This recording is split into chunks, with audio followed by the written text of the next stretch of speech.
Please join me in welcoming to the Distinctive Voices podium, Dr. Stephen Foreman.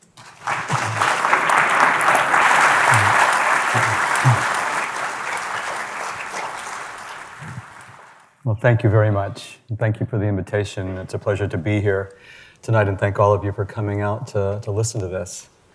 So I'm going to tell a very long story that started a long time ago with work that myself and my colleagues around the country were doing back in the 1970s, and then bringing up to the present date is how that story unfolded. And that's why it's called Cellular Immunotherapy for Treatment of Cancer, from Transplant to Gene Therapy. And I'll hopefully make this all clear as I possibly can. So I'm going to talk in two parts. The first part of this talk is going to be about how stem cell transplant is done, why we do it, what kind of results do we have, what insights did we get from that work that led us on a journey to try to find a better therapy for many cancers utilizing immunotherapy. So, this work doesn't go back that far. The stem cells that we have in our bodies in the bone marrow was only discovered like in the 1940s to be true, to be there. This slide summarized some of those observations where it was shown that if you irradiated an animal that would wipe out their bone marrow and then infused cells from another animal, you could protect the animal from dying of bone marrow failure. And that led over a long period of time, mostly from work done in Cooperstown, New York, by a colleague I'm going to talk about in a minute, to the first successful bone marrow transplant, which was for a child with an immune deficiency in Minnesota in 1968. And over time, our colleagues in Seattle and New York, developed this therapy to be used for people who have cancers of the bone marrow, mostly leukemia. It is currently the most common form of cellular therapy in medicine. There's really nothing quite like it. And it's the only one that's stem cell based, and I'll explain a little bit more about what that is. So in some ways, the first part of this talk is the background for the second part of the talk. So when we talk about stem cells, we're talking about a cell up here that you can find in the bone marrow if you look really, really, really hard. There are not a lot of them. But what they do is, it's this cell that divides and differentiates and forms all the cells that are in your bloodstream and in your lymph gland and in your immune system. So the white cells that fight infection, the red cells that carry oxygen, the platelets that clot blood, the B cells and T cells that respond to infection when you have it, are all made in the bone marrow, and they're all derived from this single cell. So you can kind of get a sense of, well, if you could move those cells from one person to another, you could recapitulate the whole thing. This was a very big deal. This is a picture of Don Thomas, a colleague of mine who I work with in Seattle, receiving the Nobel Prize in 1993 for discovering how to do bone marrow transplant as a treatment for people with leukemia. So it was a big day for him, big day for the field. I would say it's a big day for all the patients who derive benefit from his work. Our program started in 1976. We worked with Dr. Thomas in Seattle. Our program was started by these two gentlemen. He is a member of the National Academy, so I think that fits with this evening. And Karl Blume, who came from Freiburg, Germany, to start the program at City of Hope, and they hired me back in the 70s, and we opened in 1976. So let me tell you a little bit about how we do these transplants and use these stem cells. So what I'm going to focus on mostly is allogeneic transplant. And what that means is we're taking cells from another person and infusing them into a recipient who is the patient with disease.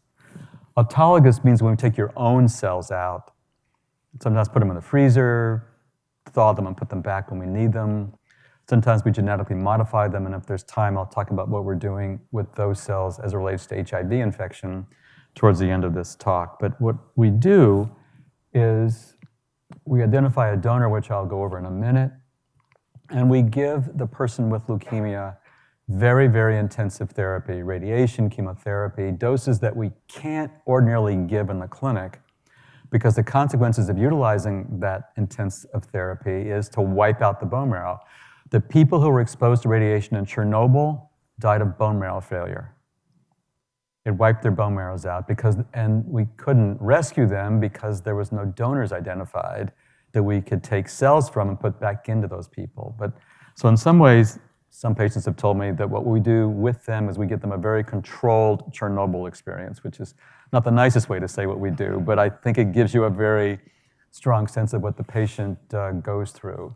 So we ablate the organ, but we're really not trying to do that. What we're trying to do is ablate the leukemia and make it go away, and a casualty of that effort is that we wipe out the normal bone marrow at the same time. We then infuse the stem cells from the donor, and they will regrow all the cells that I told you about in the previous slide. The red cells, the immune cells, the white cells, the platelets, all grow back. And I'll come back to this idea about the donor anti-tumor effect in a little while, and you'll see what the connection is. So this is a cartoon that really just shows the process. We have a donor identified where we collect the stem cells from the bone marrow or the blood. It's a technique we have that can do that. The patient undergoes this very intensive therapy it's called conditioning, over about a 10-day period. When it's done, the donor cells are infused, and over a period of about 2 to 3 to 4 weeks, those stem cells will find their way back into the bone marrow, set up shop, and begin to grow, and within about 2 or 3 weeks, the white count in the bloodstream, which goes to 0, will start coming up. 100 one day, 300 the next, 500 the next, then within a week or 2 after that, the cells are basically normal. And they undergo a process of recovery and immune reconstitution that goes over a period of months. But what we were really trying to do is have them go forward with a new immune system and leave the disease that brought them to us behind. Now, as you got from the first slide that I showed about the stem cell and all the cells that it makes, when we do transplant these stem cells, it produces, as I said, the neutrophils, the red cells, the immune cells, even the cells that find their way into the lung, the liver, the spleen, and even the brain will be repopulated by cells from the donor. And the immune system that we transfer is of the donors. And that's a very quirky thing. And when we do this, for the patient, if they were blood group A and we transplant them with somebody whose blood group is O with stem cells, they're going to switch blood types from A to O because that's what their donor does. We've even seen people who had no shellfish allergy, but got a transplant from a donor who was shellfish allergic, and they became allergic. So it really demonstrates that the transfer of characteristics of the donor will be present. One of my more creative colleagues a number of years ago thought this would be a great screenplay, that, you get a transplant, you rob a bank, you leave your blood there, and they arrest your donor because it's their DNA that's left at the crime scene. So what about these donors? The donors usually, when we first started, as I'm going to show you, back in the 70s, are really only from siblings. If you're looking for genes that are inherited from the mom, genes are inherited from the dad, and you're looking that each child has inherited the same set of genes. And if you have one sibling, your chances of being a match are 1 in 4, which is why we were always happy in those days to see families come to us who are either Catholic, Mormon, Orthodox Jewish, because they had lots of kids. And once you get around 7, 8, 9 children, the odds are very high that there's going to be a match in that family, assuming everybody is who they say they are. Okay? And so there are stories to tell, of what we've discovered and what we've been told. But in principle, the more siblings, the better the chances, given what I've described to you so far. But the hard thing for us was that we would see people who needed a transplant and didn't have a match. And so what were we going to do? And so a colleague of mine in Seattle and a number of other people around the country started what was called the National Marrow Donor Program, the NMDP. You know it as Be the Match if you've seen it at all advertised around town. And as you can see on this slide, there are now 22 million people on this registry worldwide. And so most of the transplants that we do at the City of Hope actually come from unrelated donors. And that has expanded the possibility that somebody who needs a transplant will have a transplant because we'll find the donor either in the family or in the registry. And now there are cord blood, umbilical cord blood banks that are, these umbilical cord grafts are full of stem cells, and so we use them also. But it means that when we see somebody needs a transplant, the odds are that we're going to find, and now we could even do transplants with siblings who are only half matched. That's been a huge innovation in the last, I would say, 5 years.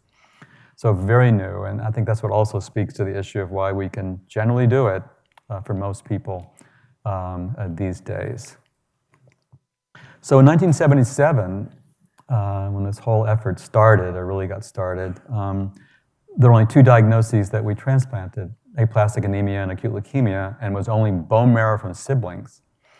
But now in 2020, it's all the diseases that can occur in the marrow or the lymph system can be treated and cured by a stem cell transplant. And that's the list you see here. And there are even some solid tumors for which we use an autologous transplant, but I'm not going to focus on that today. And it isn't just bone marrow from a sibling, it's unrelated donors, parents, children, cord blood, gene-modified cells. We've got a lot of options, and we try to match the option with what the situation is for the patient to best help them get over the disease that they came to us in the first place about. And these are just a lot of the other diseases that we've taken care of. Some are non-malignant. You see a disease called scleroderma on here, and we've seen patients cured of their pretty awful autoimmune disease with a stem cell transplant. There are patients with multiple sclerosis who came to us for whom we were able to help also. It's an autoimmune disease, so if we can change their immune system, we can get rid of the causal cell that's mediating the problem in the first place. So at the end of the day, what are we talking about? We're talking about curing disease. So this is a survival curve. These are patients with a disease called aplastic anemia, one of the first diseases that we were transplanting, and it shows survival. And it shows that for this disease, we can cure now a good 80% of the people, and so they go on with life 3, 6, 9 years later, and you can see that there's no drops in the curve. A drop means that something bad happened. But when the curve is flat, it means that people are going on with their lives having left the disease behind. My focus as an oncologist obviously is cancer, and this is a survival curve of people with leukemia, a certain type of leukemia, acute lymphoblastic leukemia. And you can see that the curve kind of flattens out after a couple of years, and that people are going on living without recurrence of their disease. You can see down here that there are patients who do have a recurrence, and our job is really to figure out a way to get this number down to 0. And that's what we spend most of our time trying to do. But I'm just giving you a sense of what it is for people, what they're looking for, and we want them on this part of the curve. When I first started, we didn't do anybody over the age of 30, which in this room excludes me and most of the people in this room. And we wrote an article about it. When we first began to cross that 30-year-old barrier, that was a big deal, that we were transplanting people successfully at the age of 30. And then, over these next few decades, as it says here, so we did, 30 years later, we're able to transplant people in their 70s. And so we don't let age per se get in the way of the attempt to cure the disease. Obviously, you got to be in some reasonable vibrancy and health. But you can see that these survival curves, like this one, out at 2 years, people are, about 70% of the people are still alive and in remission. I mean, we don't create immortality, so people, succumb to other things in life. But they don't die of that disease, for the most part, for which they underwent transplant. And so we don't have an age limit anymore. We size them up as they come through the door and figure out what the best approach. There's a phrase, once a transplant patient, always a transplant patient, and that's very much true for us. So we have every year a transplant reunion where often people meet their donors for the first time. And this is a picture of one a few years ago of a Hollywood guy meeting his donor from San Francisco, a guy in Santa Monica meeting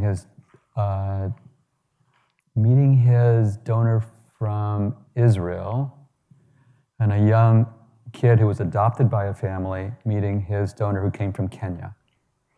So these are truly dramatic events, and I've been doing this a long time, and it never gets old, and it's always emotional, and it's just the coolest thing. And we give people buttons when they come to the reunion that shows how many years after transplant they are.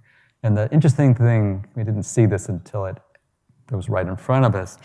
The interesting thing is that patients go around looking for other patients who have numbers larger than their own. What they're looking for are people who are ahead of them on the survival curve and are, in life. And so that's why we like to invite a lot of the long-term survivors back, because they are the inspiration for those who are early on after a transplant. And when all is said and done, for this big fiesta that we have every May, it looks something like this. So, I realize I'm in Orange County, but we are big Dodger people up at the City of Hope. But these are all patients who've come back for the reunion for a celebration, a pause, see their nurses, see their doctors, see each other. They go home, and we go back to work. So why am I providing you with this introduction to the subject at hand about immunotherapy? And it's based on this observation that came in 1979. So this is the survival curve, and it shows several lines on the curve. And what it shows are living in remission. Remember, this is in the 70s, so these are patients from a long time ago under very different circumstances. But this was published, and what it showed the following is, I told you that we do transplants between people who are matched, but they are not twins. And I've already told you that new immune system is going to behave differently in that person than the old one did, including recognizing that the person that the cells were put into is different. And it can recognize that difference and cause what's called a graft versus host reaction. So all patients getting stem cell transplant get drugs to try to prevent that reaction. And if it does occur, we give them drugs to try to quiet it down, because it can cause considerable harm. So we spend a lot of time taking care of people who have this reaction. So we always thought of it as a bad thing because it causes harm. And this paper was published by colleagues of mine in Seattle, where they looked at the long-term survival of a group of patients with leukemia who had the reaction and those who didn't have the reaction. And the first time I saw this, I thought, they mislabeled the slide, because it looks like the people who had the reaction are doing better than those who did not. But what this was the first demonstration of was that the donor immune system was recognizing something in the recipient on the leukemia cell and was wiping it out. Because the major difference between that line and this line is that there's more recurrent leukemia than here. And it was the first recognition that graft versus host reaction could be therapeutic. So we don't try to shut it off completely, and we do things to try to quiet it, but getting a donor transplant has some therapy with that immune system. And the other reason we know this even more dramatically is these people were identical twins, syngeneic. There's no immune difference. There's no GVH at all. They can't tell the difference. They can shift cells back and forth, and they get no immune suppression. And they have a higher recurrence rate than those people who get a donor transplant, despite that it's safer to do. So there are times when we see a patient who has an identical twin, and they have leukemia, and we may be more worried about the leukemia. we are always worried about it, excuse me, where we have to choose between the identical twin and the matched donor, the matched sibling. Even though it's a more risky transplant, we almost always choose the matched donor because we think we got a better chance of getting them through and cured. It doesn't do any good to do a transplant and have the disease come back. The whole idea is get rid of it. So this was the first demonstration pretty convincingly in humans that the human immune system, namely the T cells, which I'm going to talk about in a minute, can recognize cancer and eliminate it. And so the question is, how can we take advantage of this?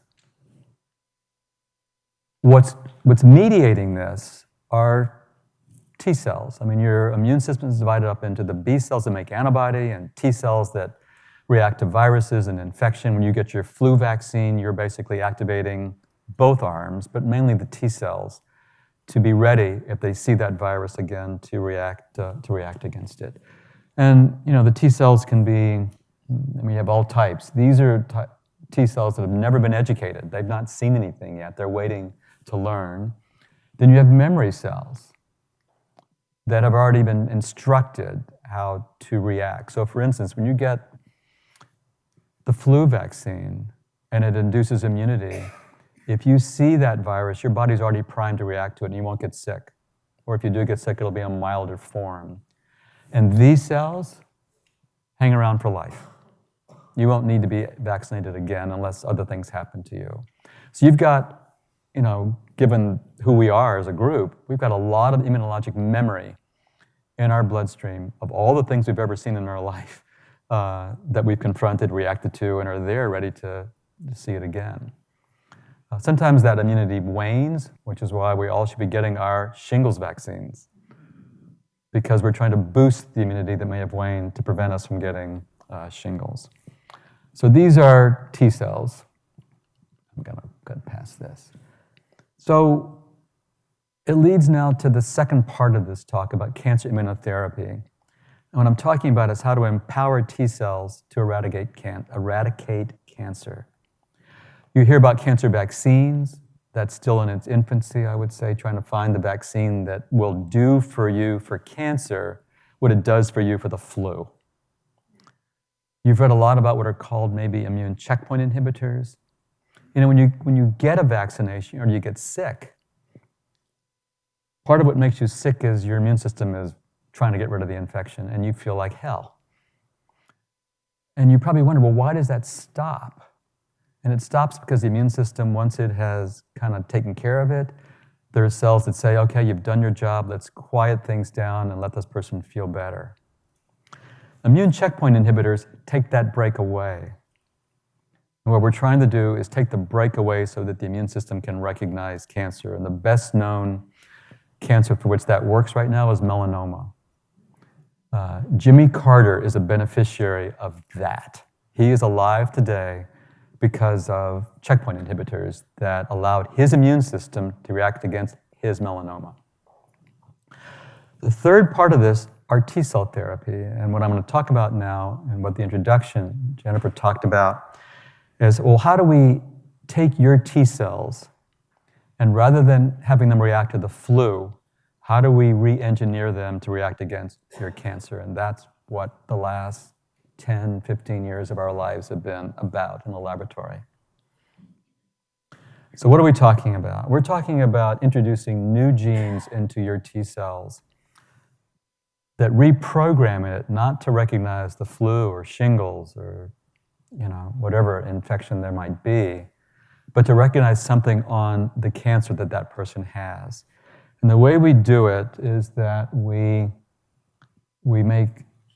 have part of an antibody that recognizes something on a particular cancer, and we fuse it to a substance that connects to the inside of a T cell, so that when this sees the target, it turns on the T cell. It thinks it's seeing the flu, but it's actually being activated because it saw a tumor cell that was bound by this.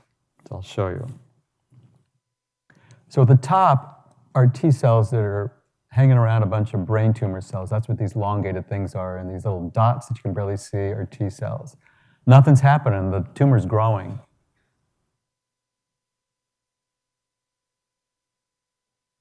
On the bottom are those same tumor cells that have been engineered, and the T cells have been engineered to recognize them, and it's going to gang up on them and clear the plate.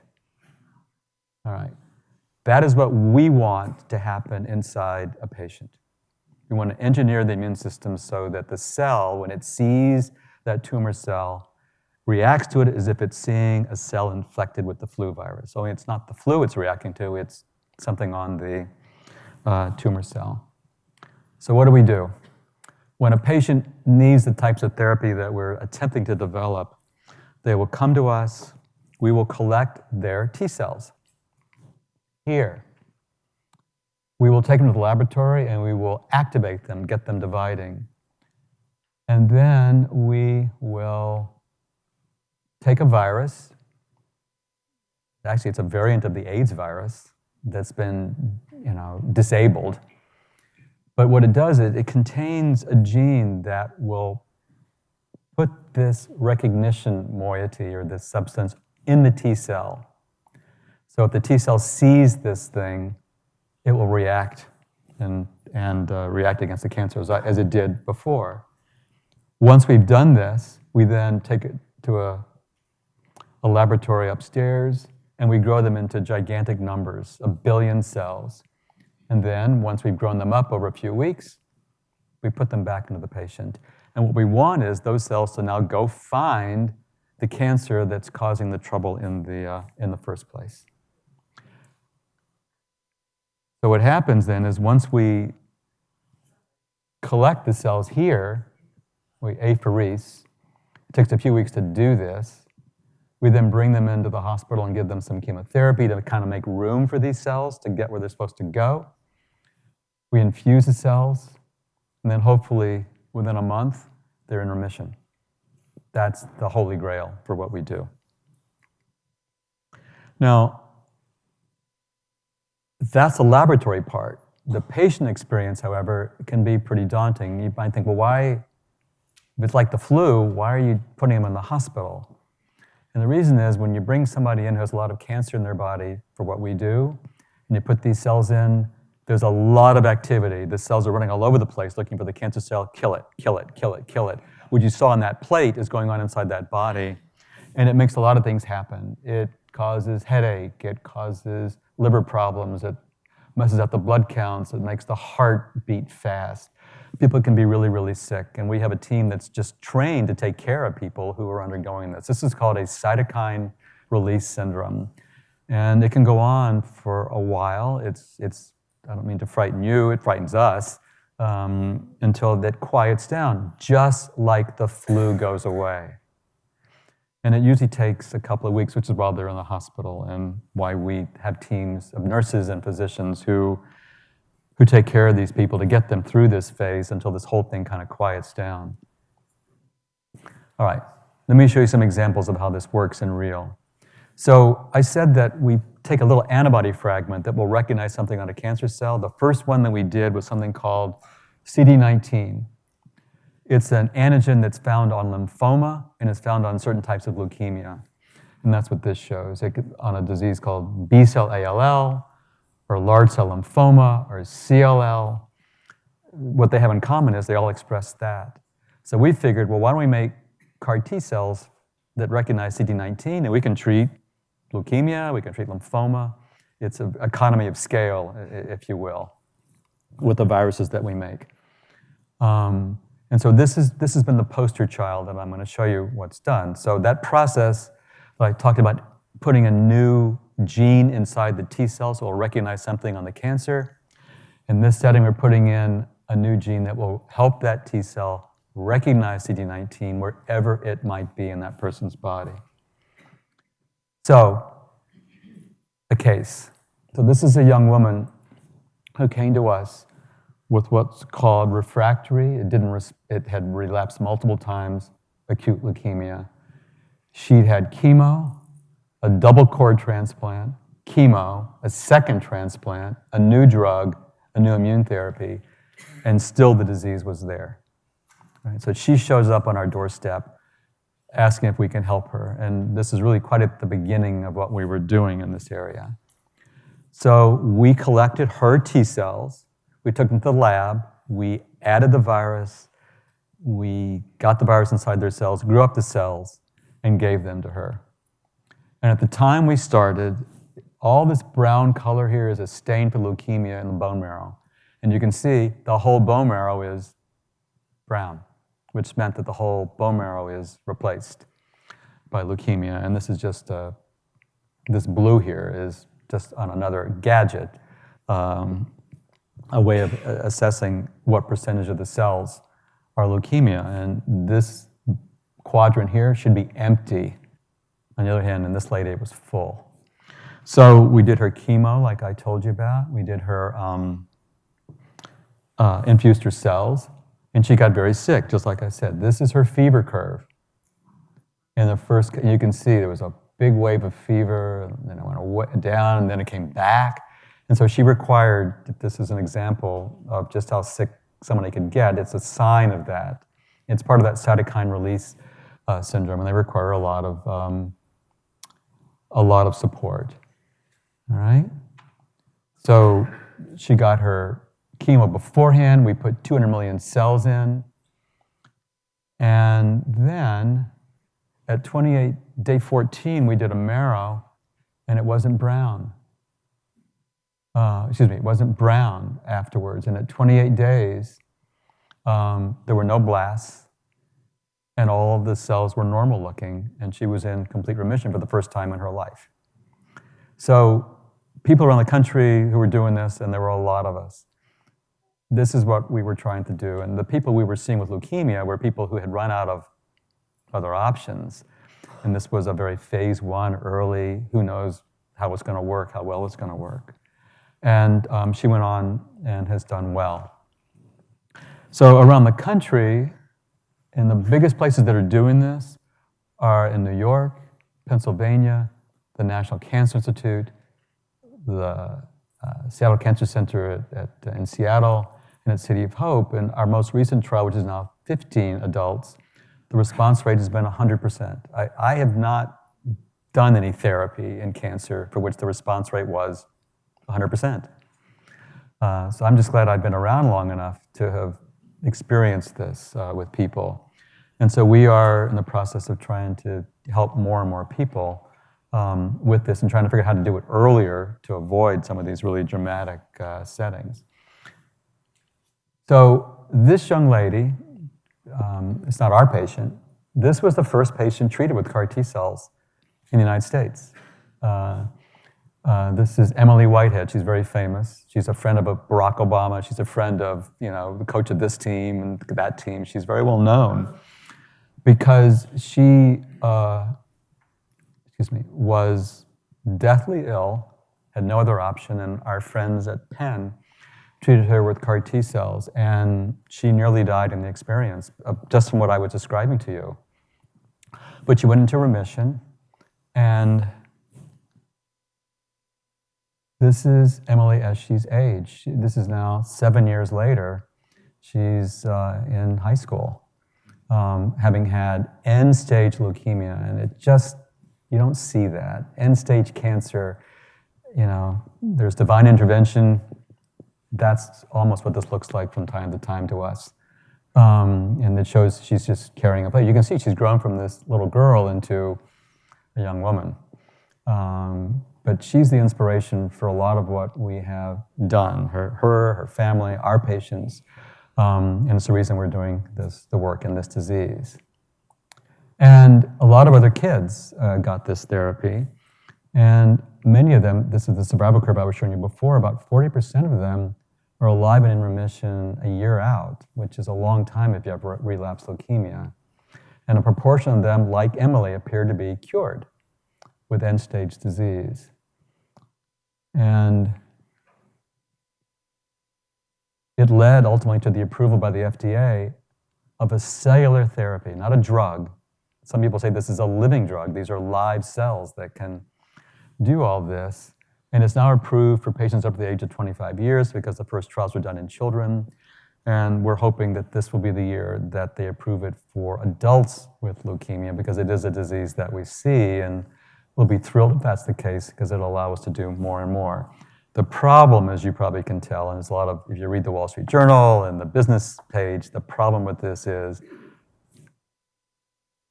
that.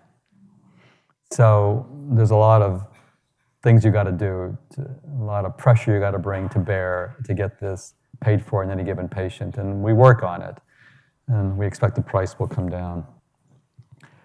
This is also a CD19 disease. This is lymphoma. This is a patient who had lymphoma in all this black here is disease. It's not only in the liver and the spleen and the stomach and lymph nodes, it's on the bones, it's in the skin. And he got CAR T cells that we made, CD19, and this is day minus 17, and then 35 days later, all the black is gone. I mean, what's there is what's supposed to be there. His bladder, his kidneys, his heart. And so it's another example of another disease, namely lymphoma, that's CD19 positive, that patients can go into remission. And there was a trial done in the United States, and it's the same kind of result. You can see that there's a proportion of people who got this therapy who are alive and in remission several years later. I was at the Rose Parade on New Year's Day. And a guy rode his bicycle up to me and says, "You don't recognize me?" I said, "No, I'm sorry, I don't."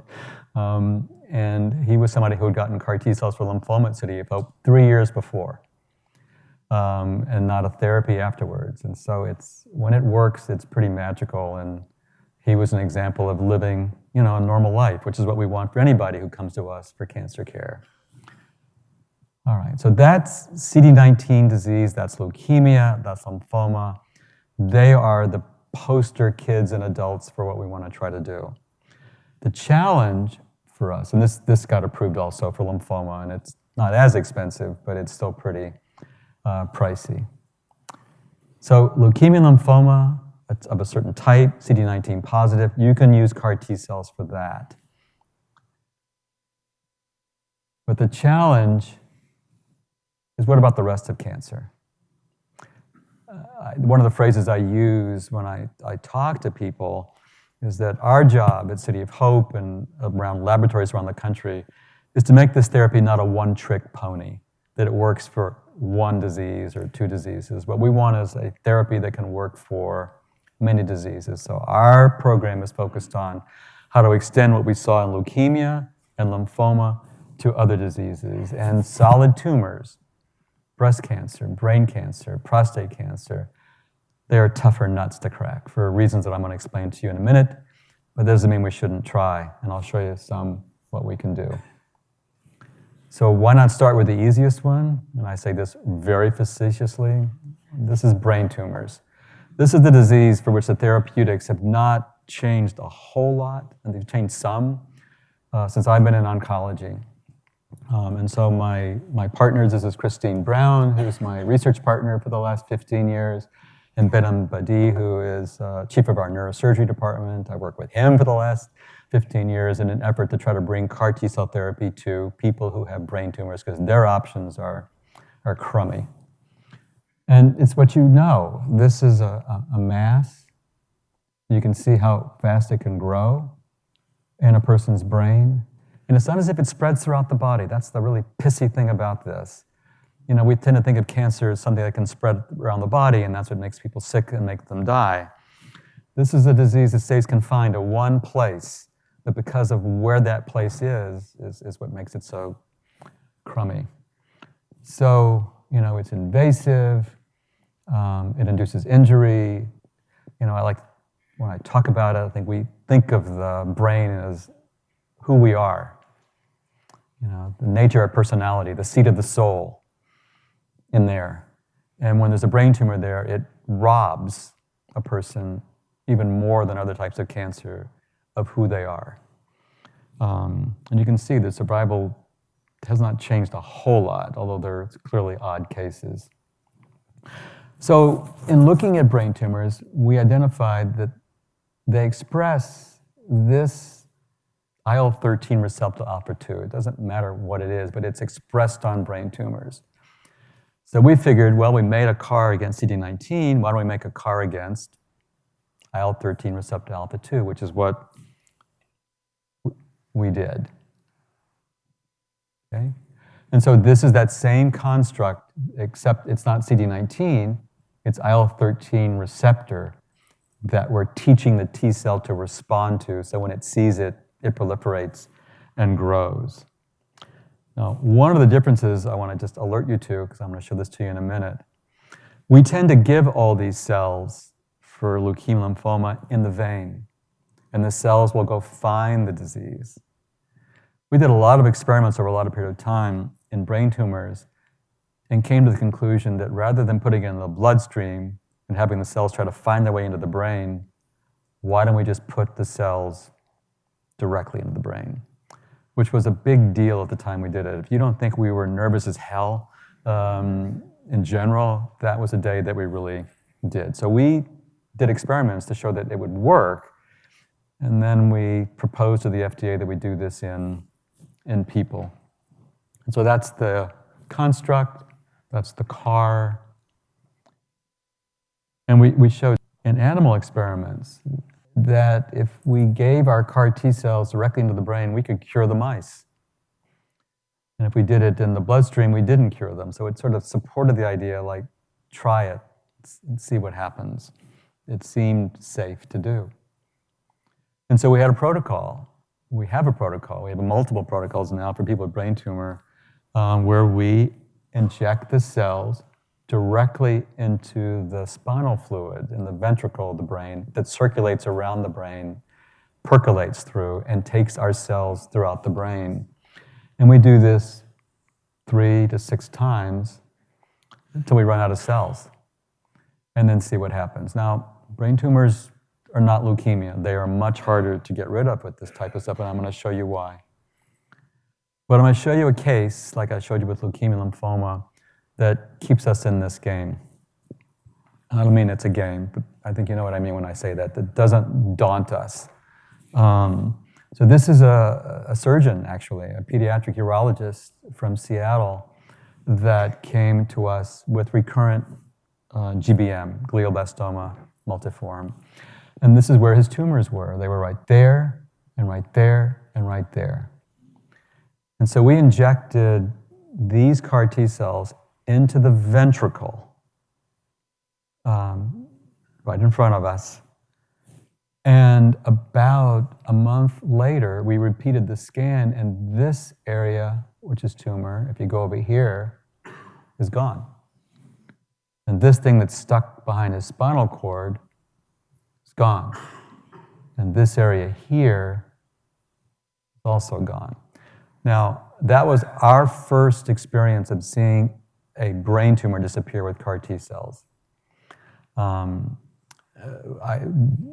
chief of neurosurgery was looking at it someplace else. Christine was looking at it in her office. I was looking at it in my office, and we both, all three of us, were pretty, overwhelmed by what we were seeing because it seemed like it couldn't be true. But it was. And you could see this is really just summarizing the volume of all the tumors. And you can see over a period of time, they went away. And they stayed gone for 8 months. It wasn't a home run, but it showed that the CAR T cells could mediate an anti-tumor response and that we're on some road that hopefully will take us to the light. The odd thing is when we squirted these cells into the brain, remember I talked about the cytokine release syndrome that people got in their blood? We were scared as hell that what if we set that off inside somebody's brain? But we didn't see that. They don't get that sick for reasons we could talk about, but they did not. And so that's why we've kept this approach about going into the brain itself. All right. So you're probably wondering, as we wondered, well, why did it come back? Why didn't it eliminate everything? And I'm going to show you what cancer does that drives us insane. All right. This is a stain that shows the brown, which is the IL-13 receptor alpha 2. At the time that we treated him with the CAR T cells, it's positive. You can see it there. Not every cell, but most cells have this target. When he recurred, we biopsied the tumor and none of the cells had it. It's as if we selected, or the tumor said, well, I'm just going to shut that off and grow. And it grew back with a tumor that looked very different in its recurrence than it did when we treated it. And so what we learned, which we sort of knew and predicted, is you have to box the cancer in. So what we're doing is, it was HER2 positive, and then it became EGFR positive, not that these letters mean anything. So we're making CARs against this, this, and this, and the goal is put them all in there at the same time and box the tumor in, so if it says, well, I'm just going to shut that off and express this, well, we have a cell there ready to hit it. That's what we're trying to do right now, and that's the trials that are ongoing at the City of Hope right now for a lot of these patients, to try to box the tumor in, or if they do recur, have this cell ready to go, or that cell ready to go, as if for multiple therapies. You can see it's a long, arduous road. All right. I'm just going to finish up with showing you some other examples, because human cancers in the adult, look, we've all been around a while. We've all had friends, family, colleagues, people we don't know experience these diseases, and it covers every organ in the body. I have a personal interest in this particular disease, in breast cancer. And this is for women who have a particular gene, HER2, that's overexpressed. And those women have a particular propensity to have the disease go to the brain. So we made a CAR T cell recognizing HER2, and we showed that if we put those cells in the brain, we'll cure all the mice. Put it in the bloodstream, we don't cure any of the mice. And so we now have a trial open for women who are coming to us who have HER2 positive breast cancer, and we're putting the cells in the brain right now to see if we can get what they have wrong to be made right by eliminating the disease. And we think we've got a better chance with them because those cells tend not to shut off the HER2 gene. So maybe we've got a better chance that it's not going to figure out how to get around what we're doing. Same thing, we're putting the cells in the brain multiple times. Saul Priceman, one of the other scientists in our laboratory, is leading these efforts in women with breast cancer with me. We're doing it also in prostate cancer. So we're curing these mice. So the red is a tumor. And you can see if you don't put the right cell in, it takes over. You put the right cell in, if this is the tumor, we can get it to go away. So we want to do that in guys with prostate cancer and women with ovarian cancer.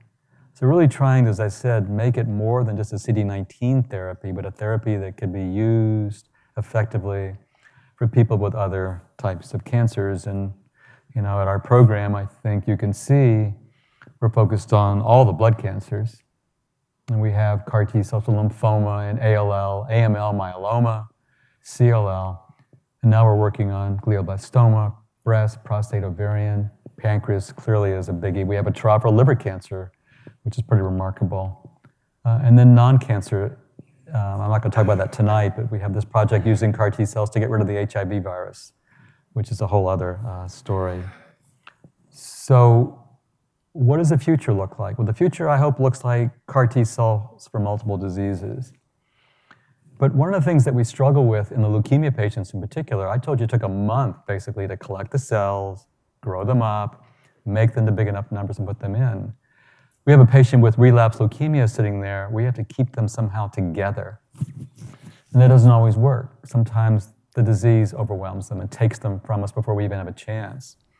So what we want to develop is what's called an off-the-shelf CAR T cell, one that can be genetically engineered, that can be used for anybody in this room.